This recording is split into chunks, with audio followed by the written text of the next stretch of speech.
ఎవరు మీ ఎమ్మెల్యే, ఎలా పని చేస్తున్నారు అని అడిగాను. అంటే నాతో చెప్పిన వాళ్ళు, అమ్మా మొత్తం జబర్దస్త్ దోపిడీ అట, జబర్దస్త్ గా దోచుకుంటున్నారట.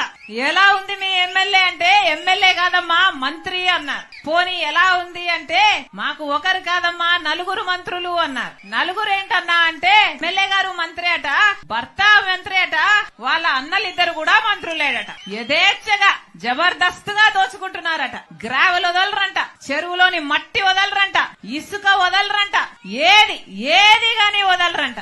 ఆఖరికి పేద వాళ్ల కోసం హౌసింగ్ కడితే ఆ హౌసింగ్ మాఫియాలోనే చేతులు మారడంలోనే 100 కోట్లు సంపాదించుకున్నారమ్మా అన్నారు. పేదవాళ్లకు కట్టే ఇళ్లల్లో ఆఖరికి చిన్న ఉద్యోగాల కోసం వచ్చినా కూడా కమిషన్లు తీసుకుంటారమ్మా. ఎవరన్నా వెంచర్లు వేశారంటే ఆ వెంచర్ లో వీళ్ళకి ప్లాట్లైనా ఇవ్వాలి, లేకపోతే కప్పమైనా కట్టాలి. వీళ్ళ కన్ను పడింది అంటే ఆ ప్లాట్ గా మిగలదమ్మా, వాళ్ళ స్వాహా చేసేస్తారు అన్నారు. ఇందుకేనా అధికారం ఇచ్చింది, ఇందుకేనా ఓట్లేసింది.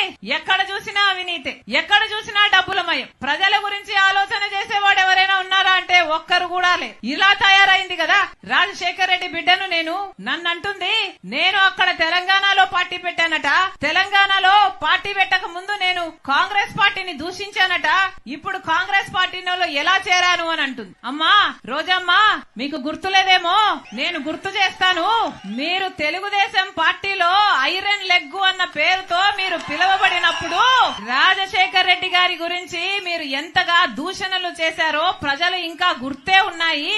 రాజశేఖర్ రెడ్డి గారు అంత మహా మనిషిని పట్టుకొని రాజశేఖర్ రెడ్డి గారి గురించి మాట్లాడిన మాట పిచ్చి పిచ్చి వాగుడు. రాజశేఖర్ రెడ్డి గారి పంచ విప్పి కొడతాను అన్న పిచ్చి పిచ్చి మాటలు మాట్లాడిన ఆవిడ ఈ రోజా నా గురించి మాట్లాడుతుందా? రాజశేఖర్ రెడ్డి బిడ్డను నేను. రాజశేఖర్ రెడ్డి గారు ఈ ప్రపంచంలో నన్ను ప్రేమించినంతగా ఎవరిని ప్రేమించలేదు. అసలు రాజశేఖర్ రెడ్డి గారిని గౌరవించని చోటున నేను కనీసం ఊపిరి కూడా తీసుకోలేను. ఈ రోజు కాంగ్రెస్ పార్టీలో రాజశేఖర్ రెడ్డి బిడ్డ చేరింది అంటే ఎందుకు చేరింది? ఎందుకంటే వాళ్లకు రాజశేఖర్ రెడ్డి గారి మీద అపారమైన గౌరవం ఉంది అని నేను నిర్ధారించుకున్న తర్వాతనే కాంగ్రెస్ పార్టీలో చేరాను. మణిపూర్ ఘటనలో ఈ వైసీపీ క్రైస్తవులై ఉండి వైసీపీ నిలవకపోయినా మణిపూర్ లో క్రైస్తవుల కోసం కాంగ్రెస్ పార్టీ నిలబడింది కాబట్టి నేను కాంగ్రెస్ పార్టీలో చేరాను. మన ఆంధ్ర రాష్ట్రానికి ప్రత్యేక హోదా గురించి వీళ్ళు కొట్లాడతామని చెప్పి మాట తప్పితే కాంగ్రెస్ పార్టీలో రాహుల్ గాంధీ గారు మొట్టమొదటి సంతకమే నేను ప్రత్యేక హోదా ఫైల్ మీద చేస్తాను ప్రధానమంత్రి అయినాక అని ఆయన మాట చెప్తే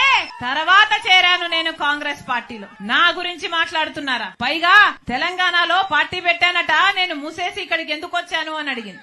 అమ్మా నేను వైఎస్ఆర్ తెలంగాణ పార్టీ అని పార్టీ పెట్టిన మాట నిజమే, అది మూయలేదు తల్లి.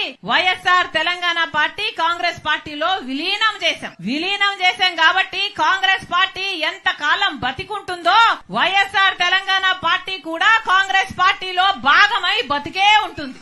ఈ రోజు ఆంధ్ర రాష్ట్రానికి రాజశేఖర్ రెడ్డి బిడ్డ వచ్చింది అంటే గొప్ప ఉద్దేశంతో వచ్చింది. ఎందుకంటే నా పుట్టింటికి ఇక్కడ అన్యాయం జరుగుతుంది కాబట్టి ఇక్కడ ప్రత్యేక హోదా తేవాల్సిన బాధ్యత నా మీద కూడా ఉంది కాబట్టి ఈ రోజు ఆంధ్ర రాష్ట్రానికి వచ్చింది. అక్కడ తెలంగాణలో మేము చేసిన పాదయాత్రకు పోరాటానికి అక్కడ ఒక నియంత్రణ దించింది రాజశేఖర్ రెడ్డి బిడ్డ.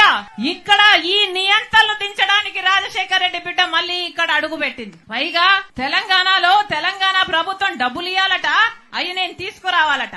ఏమ్మా నేను తీసుకొస్తే మీరేం చేస్తారు? గాడిదలు కాస్తారా? అధికారం ఏమో మీకుంది, తెలంగాణలో టీఆర్ఎస్ పార్టీలో దోస్తీ ఏమో మీకుంది. ఈ 5 సంవత్సరాలు వాళ్ళని కౌగులించుకున్నారు, వాళ్ళ స్వీట్లు తినిపించుకున్నారు, వాళ్ళకు అన్నాలు పెట్టుకున్నారు, వాళ్ళని కలిశారు, పక్కపక్క నవ్వారు. మరి మనకు రావాల్సిన డబ్బులు అప్పుడు గుర్తు రాలేదా? అప్పుడు ఒక పేపర్ ముక్క వాళ్ళ చేతుల్లో పెట్టి మాకు డబ్బులు రావాలని ఎప్పుడైనా అడిగారా? వాళ్ళు వినకపోతే అక్కడే వాళ్ళ ఇంటి ముందరే కూర్చొని ధర్నాలు ఎప్పుడైనా చేశారా? మీకు చేతనయిందా? మీకు దమ్మున్నిందా? ఆ డబ్బులేమో అప్పుడు రావాల్సినవి మీకు గుర్తులేవు. ఇప్పుడు మేము మిమ్మల్ని నిలదీస్తుంటే మా గురించి మాట్లాడుతున్నారా? మీరా మాకు చెప్పేది? మీతో నీతులు చెప్పించుకునే పరిస్థితిలో లేదు. మీరు ఒక మహిళ, ఒక ఎమ్మెల్యే, ఒక మంత్రి, కనీసం మీ నియోజకవర్గానికి ఏమైనా చేసుకోగలిగారా? ఏం చేసుకోగలిగారు? రాజశేఖర్ రెడ్డి గారు ఆ డిటిపి పెట్టారు. రాజశేఖర్ రెడ్డి గారి టైంలో శాంక్షన్ అయింది. అది కలుషితంగా, నీళ్లు కలుషితం కాకుండా ఉండడానికి రాజశేఖర్ రెడ్డి గారు శాంక్షన్ చేస్తే కనీసం దాన్ని నడపడం చేతనైందా మీకు? ప్రజల కోసం మంచి నీళ్లు ఇవ్వడానికైనా చేతనైందా మీకు? ఈ రోజు లూమ్స్ లో పాపం వాళ్ళ పవర్ స్లాబ్ మీరు మార్చడంతో 1000 రూపాయలు వచ్చే బిల్లు ఇప్పుడు 5000 వస్తుందట. దాంతో పాపం ప్రజలు బతకాలా, అప్పుల పాలైపోవాలా, ఆత్మహత్యలు చేసుకోవాలా అని ఇక్కడ గగ్గోలు పెడుతుంటే మీ చెవికేమో పడదు. మీరా మాట్లాడేది? పక్కనే ఇంకో రాష్ట్రం ఉంది. ఆ పక్క రాష్ట్రంలో డీజిల్ ధర ఎంత, పెట్రోల్ ధర ఎంత, ఇక్కడ ఎంత? ఏం చేతనైంది మీకు?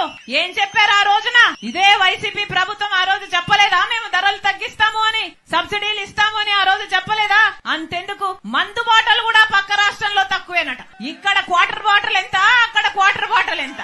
అది కూడా చేత కాలేదు కదా మీకు. మీరా మాట్లాడేది? మీరా నీతులు చెప్పేది? సరే మీరు ఎమ్మెల్యే, మీరు మంత్రి, మీ వల్ల చేత కాలేదు. సరే కనీసం ఒక మహిళ కదా మీరు, కనీసం మహిళల విషయాలకైనా మీరు ఏమైనా భద్రత కలిగించగలిగారా? అంగన్వాడీ మహిళలు ఎంత కాలం అయ్యింది సమ్మె చెయ్యబట్టి. వాళ్ళు ఏమడిగారు? పక్క తెలంగాణలో, పక్క కర్ణాటకలో మాకంటే ఎక్కువ జీతాలు వస్తున్నాయి, మాకు 12,000 ఇస్తున్నారు, ఇది సరిపోవటం లేదు, మాకు కూడా పక్క రాష్ట్రంలో జీతాలు పెంచినట్టు మా జీతాలు పెంచండి, మా కుటుంబాలు గడవాలి కదా అని వాళ్ళు అడిగితే జుట్లు పట్టుకుని వాళ్ళని లాగి పోలీస్ స్టేషన్లలో వేస్తారా?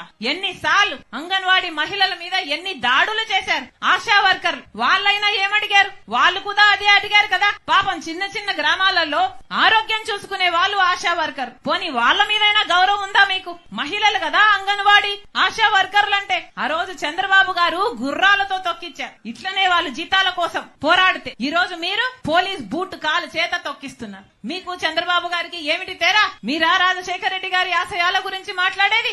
మళ్ళీ చెప్తున్నాం, రోజమ్మ నోరుంది కదా అని పారేసుకోకు.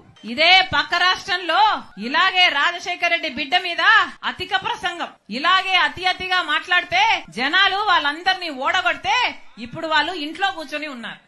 మీ పరిస్థితి కూడా అదే అవుతుంది. మొన్న బాపట్లలో సభ పెట్టి వస్తే రాజశేఖర రెడ్డి బిడ్డ కాబట్టి బాపట్ల నుంచి అడుగు బయట పెట్టనిచ్చారట. ఒక్క నిమిషానికి నేను రాజశేఖర రెడ్డి బిడ్డను కాదనుకుందాం, రండి, ఎంతమంది వస్తారో రండి, ఏం చేస్తారో చేయండి, మీ దమ్మేంటో చూపించండి. సిగ్గుండాలి కదా. రాజశేఖర రెడ్డి గారి పేరు పెట్టుకుని రాజశేఖర రెడ్డి గారి ఆశయాల కోసమని నిలబడ్డామని చెప్పుకుంటూ ఇంత దయనీయంగా, ఇంత దరిద్రంగా, ఆడ మగ తేడా లేదు, ఉచ్చం నీచమని తేడా లేదు, 5 సంవత్సరాలలో అన్ని మాటలు తప్పారు, ఘోరంగా పరిపాలన చేశారు. రాజశేఖర రెడ్డి గారి సంక్షేమ పాలనకు, జగనన్న పాలనకు, నక్కకు నాగలోకానికి ఉన్నంత తేడా ఉంది. ప్రతి మాట తప్పారు. ఇప్పుడు నేనొచ్చి ఇక్కడ మీ తప్పులు ఎత్తి చూపుతున్నానని చెల్లెల్ని అన్న ఇంగితం లేదు. ఇదే పార్టీని 3200 కిలోమీటర్లు పాదయాత్ర చేసి నేను నా భుజాన మోసిన రోజులున్నాయి. సమైకి ఆంధ్ర కోసం తిరిగాను, అలాగే ఓదార్పు యాత్ర చేశాను, అలాగే బాయ్ బాయ్ బాబు అని ఒక క్యాంపెయిన్ నడిపాను. ఎక్కడ అవసరం ఉంటే అక్కడ నాకు ఈ పదవి కావాలి అని ఎప్పుడు నోరు తెరిచి అడగకుండానే వాళ్ళకి ఏ అవసరం ఉంటే అది చేశాను. ఆ పార్టీ మొక్కై ఉన్నప్పుడు నేను నీళ్లు పోశాను, నేను ఎరువు పెట్టాను, నా చేతులతో కాపాడాను. మీ అహంకారమే చూపిస్తున్నాయి మీ మాటలు. ప్రజలు గమనిస్తున్నా. మళ్ళీ చెప్తున్నా, నేను ప్రజల కోసం వచ్చా, ఆంధ్ర రాష్ట్ర ప్రజల హక్కుల కోసం ఇక్కడ అడుగు పెట్టా. మీకు చేతనైతే ప్రత్యేక హోదా తెండి, మీకు చేతనైతే పోలవరం తెండి, మీకు చేతనైతే రాజధాని తెండి. ఇవేవి చేత కాలేదు గాని ఆడబిడ్డను పట్టుకొని నన్ను, నా కుటుంబాన్ని, నా వాళ్లను, నా మనుషుల్ని, ఆడపడుచులని చూడకుండా, సొంత చెల్లెళ్ళన్న ఇంగితం కూడా లేకుండా సోషల్ మీడియాలో మమ్మల్ని అవమానిస్తారా? ప్రజలు చూడ్డం లేదా? మీరు చూడ్డం లేదా? మీ ఇంట్లో లేరా అక్క చెల్లెళ్ళు? మీ ఇంట్లో లేరా అమ్మలు? మళ్ళీ చెప్తున్నా, ఇలాంటి నియంతలు మళ్ళీ అధికారం లేకొస్తే ప్రజాస్వామ్యం అన్నది బతకదు. నేను రాజశేఖర రెడ్డి బిడ్డను. రాజశేఖర రెడ్డి రక్తం నాలో ప్రవహిస్తుంది. పులి కడుపున పులే పుడుతుంది. నా గుండెలో నిజాయితీ ఉంది.